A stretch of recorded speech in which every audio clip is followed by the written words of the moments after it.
April ကြလောက်ကနေပြန်လို့ကြိုဆိုလိုက်ပါတယ်ဒီနေ့ကြည့်ပေးမဲ့ reading ကကြတော့မင်းတို့ရဲ့တစ်ဖက်သူကမင်းတို့ကိုဘယ်လိုတွေးနေလဲပေါ့နော်မင်းတို့ရဲ့တစ်ဖက်သူကမင်းတို့အပေါ်ဘယ်လိုတွေးနေလဲဆိုတဲ့ခေါင်းစဉ်နဲ့ပါ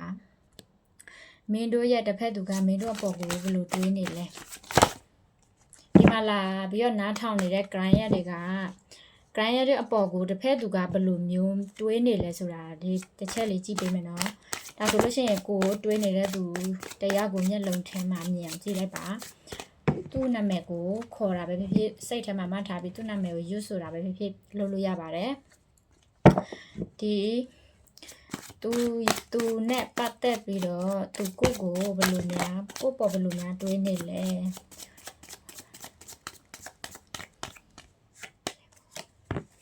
ဘယ်လိုများတွေးနေလဲသူကိုနဲ့ပတ်သက်ပြီးတော့ကိုဘယ်လိုများတွေးနေလဲဆိုတော့ကိုယ်နဲ့ပတ်သက်ပြီးဘယ်လိုများတွေးနေလဲဆို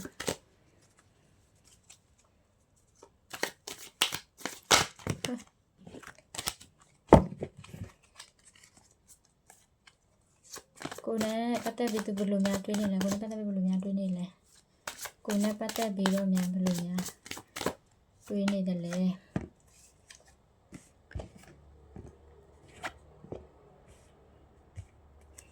မင်းနဲ့ပတ်သက်ပြီးတော့သူဘယ်လိုများတွေးနေတယ်လဲ၃ခုလောက်ကြည့်ပြီးမယ်နော်မင်းတို့နဲ့ပတ်သက်ပြီးတော့သူပြောချင်တာလေမင်းတို့ကစိတ်ထားနူးညံ့တယ်လို့သူတွေးနေတယ်မင်းတို့ကဒီရုပ်တာတည်ရင်တည်နေမယ်မင်းတို့ကလေအပြင်ဘက်မှာတည်ကြည်နေလိမ့်မယ်ဒါပေမဲ့မင်းတို့စိတ်ထားကနူးညံ့တယ်လို့သူပြောလို့ရတယ်ဒါပေမဲ့မင်းတို့ကဘယ်လောက်ပဲနူးညံ့တယ်ပဲပြောအဲ့လိုမျိုးအဲ့လိုမျိုးပေါ့ကိုယုံကြည်မှုရှိတဲ့လူတွေပါတယ်ထင်တယ်အဲ့တော့ကိုယုံကြည်မှုရှိတဲ့လူကတော့သူတို့အမြင်မှာကြတော့မင်းတို့ကတော်တယ်ပေါ့နော်တော်တယ်လှုပ်ချင်တာကိုရအောင်လှုပ်တတ်တယ်အဲ့လိုလူမျိုးထဲမှာသူတို့မြင်တယ်ပြီးတော့မင်းတို့ကစိတ်ထားဆိုရင်လည်းမဆိုးဘူးပေါ့နော်စိတ်ထားဆိုရင်လည်းအဲ့လိုကျင်နာတတ်တယ်တနာတတ်တဲ့ထဲမှာတော့ပါတယ်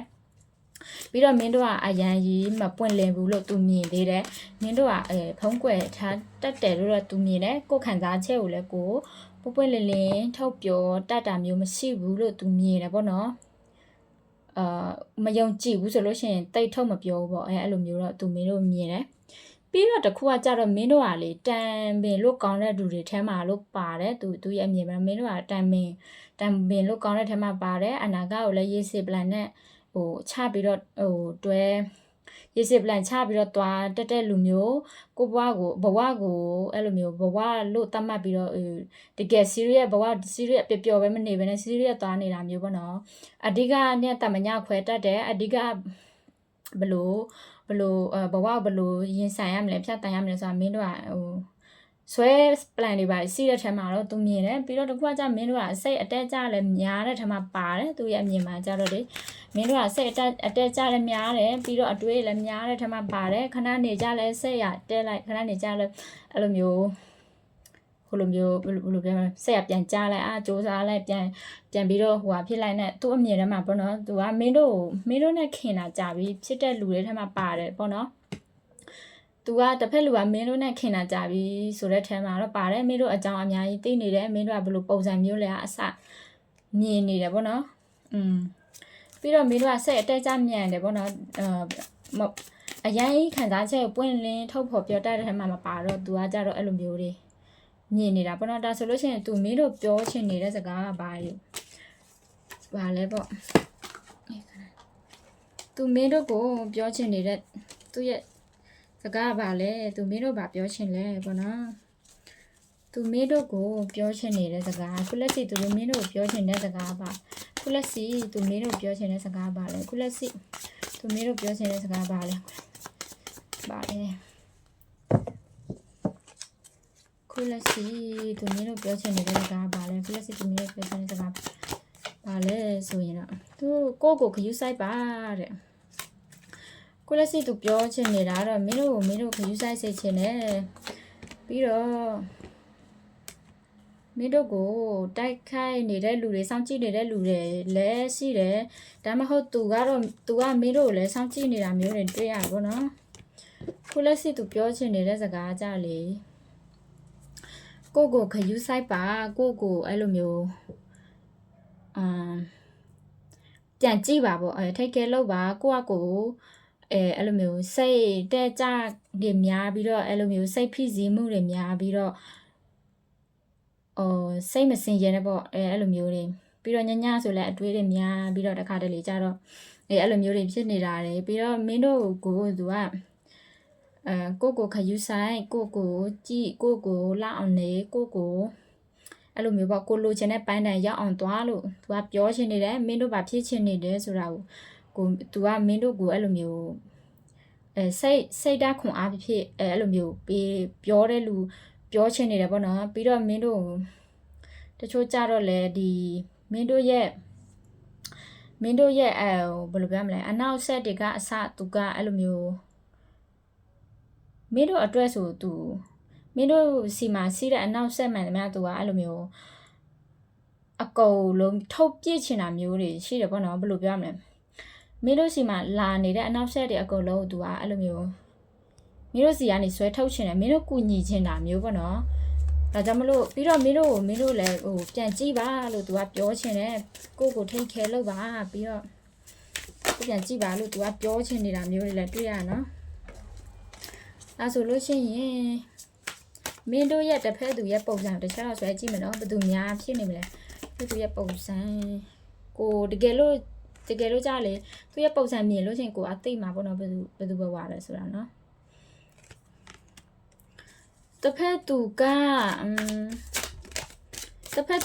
ဒီသူ့ရဲ့ဆိုရီယက်ဆိုင်ကကြလေအဆိုင်ထဲမှာပါတယ်အဆိုင်ထဲမှာဆိုတော့ဒီ Taurus တွေပေါ့ Taurus တွေ Virgo တွေ Capricorn တွေထဲမှာပါတယ်ပြီးတော့တစ်ဖက်လူရဲ့ပုံစံကအသက်ကလူငယ်ပိုင်းမှာဖြစ်တယ်အသက်အရင်မကြီးသေးဘူးပြီးတော့တခုကကြတော့သူကဘဝကိုဘဲလိုက်ညအောင်သွားတက်တဲ့လူမျိုးနော်ဘဝကိုသူဦးစားပေးတဲ့အရာဦးစားပေးပြီးတော့သွားတက်တဲ့လူမျိုးမင်းနဲ့ကြတော့လေ energy อ่ะလေတိတ်အဲ့လိုမျိုးကြိုက်တယ်ပေါ့နော်မင်းတို့နဲ့လည်းအတွေ့တူတဲ့ထက်မှာပါတယ်မင်းတို့နေရာကဒီ energy တူတယ်လို့ပြောရမယ်နော် energy တူတယ်စိတ်ထားချင်းလည်းအများကြီးတူနေတာတွေ့ရနော်ပြီးတော့တကွာကြတော့သူကဘဝကိုအဲ့လိုမျိုးမင်းတို့လိုပဲအနာဂတ် plan နဲ့ဆွဲပြီးသွားတက်တဲ့လူမျိုးတွေမှာပါတယ်ပြီးတော့ဒါသူ့ရဲ့ပုံစံနော်ဒါသူ့ရဲ့ပုံစံပြီးတော့သူကအတွေးလည်းများနော်အတွေးလည်းများတတ်တယ်အသက်အရွယ်အဖြစ်ကြတော့မကြီးသေးဘူးပြီးတော့တခုကြတော့သူမင်းတို့ကိုဘယ်လိုမျိုး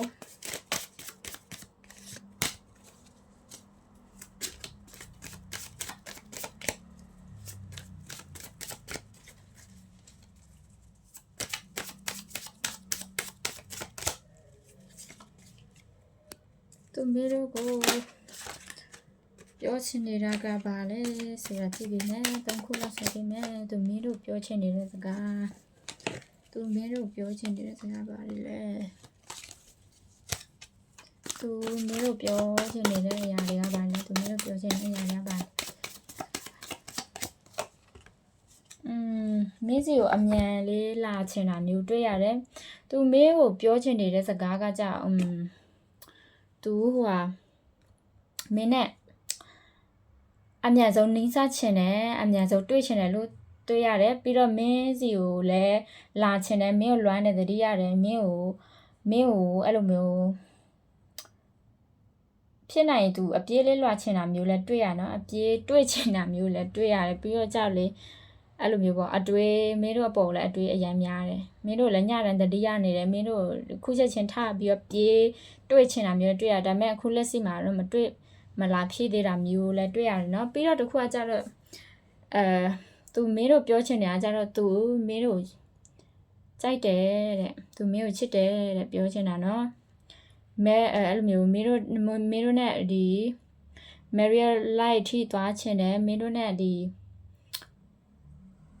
အဲ့လိုမျိုးပေါ့စစ်ဆက်ချင်တယ်မင်းတို့နဲ့ပတ်သက်ပြီးတော့အဲ့လိုမျိုး